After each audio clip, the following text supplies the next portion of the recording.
Maybe the last time they saw Austin, they knew Austin as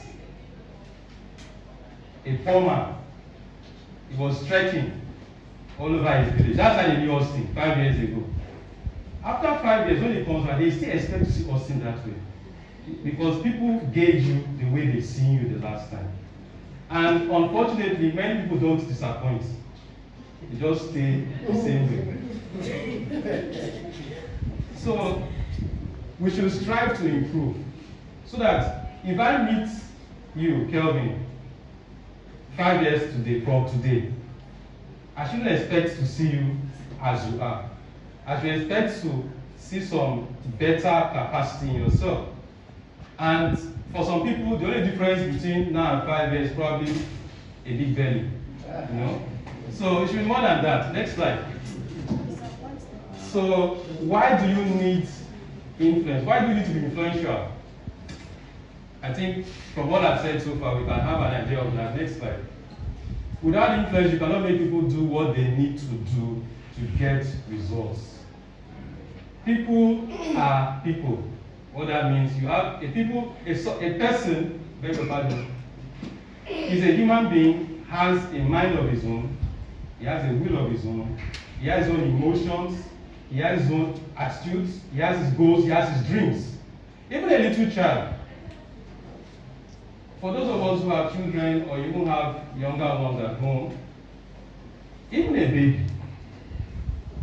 if the baby doesn't want something, he won't take it. Maybe it's bitter, he puts it in his mouth, he will cry and shake and he will refuse it. Because the baby knows what he wants. So you cannot make people do what they do not want to do. If you're able to do that, that means you're being manipulative. You're manipulating people. You're intimidating people. That's when you can get people to do what they don't want to do.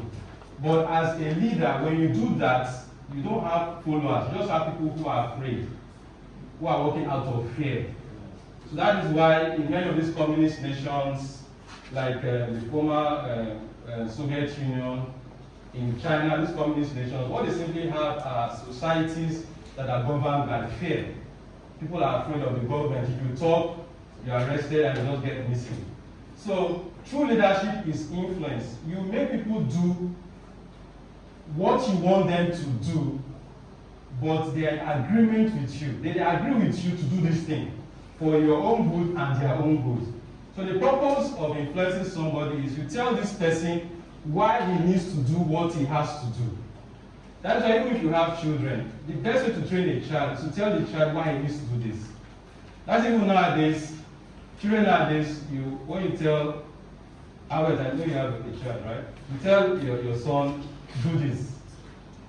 My son will ask me, why? I don't know how many of you have had that experience. Say why?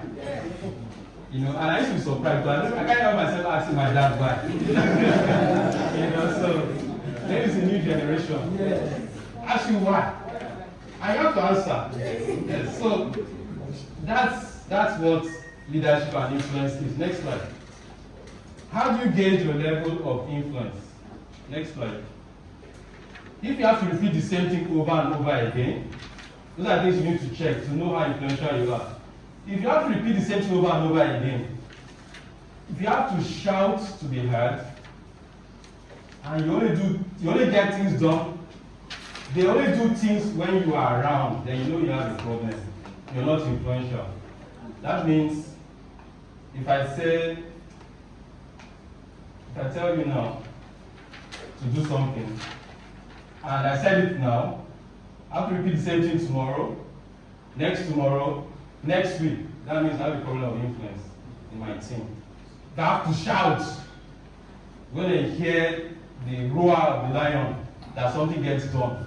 Then you know you have a problem of influence. It doesn't mean you may get that thing done, but it's only because you are around.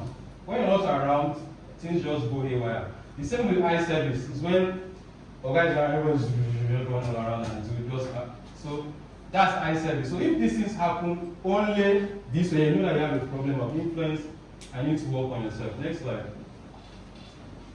Now, I'm going to discuss these three concepts now.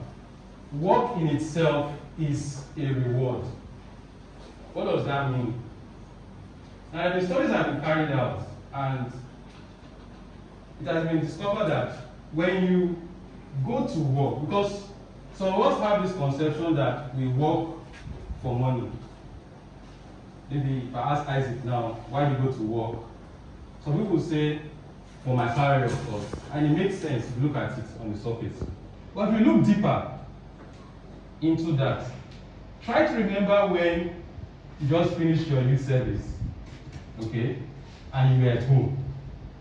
And somebody once said that if you want to know that your life is going nowhere, is when you wake up on a Monday morning and your neighbor knocks on your door and says, please let me hold my key. Then you know your life is going nowhere. So now, you remember those days, you needed something to do. You are looking for work. How many of us have this example of somebody coming to you, and there was a time we asked a branch to get us CV for a driver. And we got somebody, and the person had a master's. Yes, it's true life story. And you now begin to ask, what is a master's holder looking to drive? He's looking for what? He's looking for something to do. So, work in itself is a reward by itself. And you understand that when you realize that there are certain jobs you cannot do.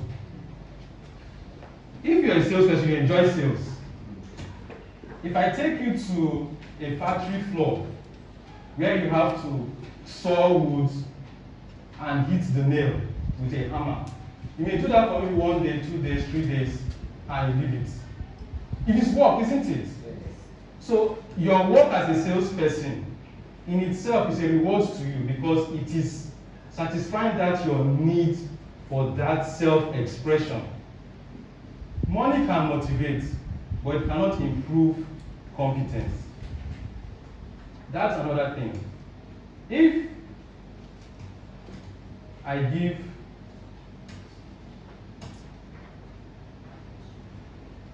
this young man here 50,000 naira, okay, and your ability as a salesperson, you try your best, and the best you can do is to get like maybe 5 million naira in a day. That is your ability, 5 million naira in a day. And I give you 50,000 naira, and I said, you know what, Paul, I need 80 million naira from you tomorrow. How many of you believe? Who believes you will get it? Who believes you will not get it?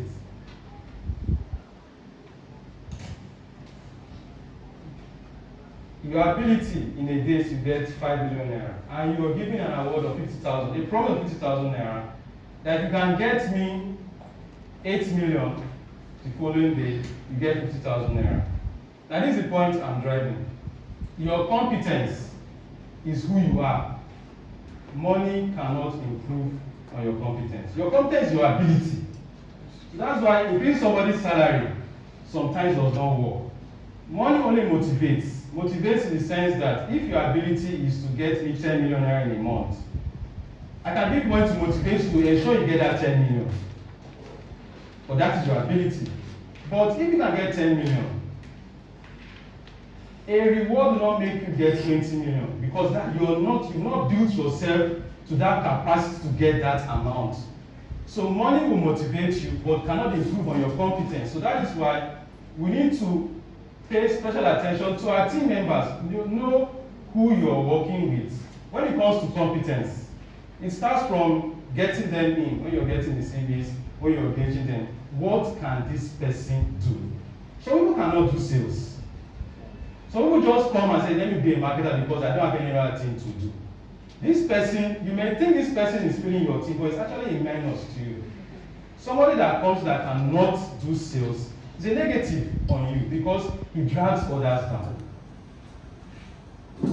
The million naira question.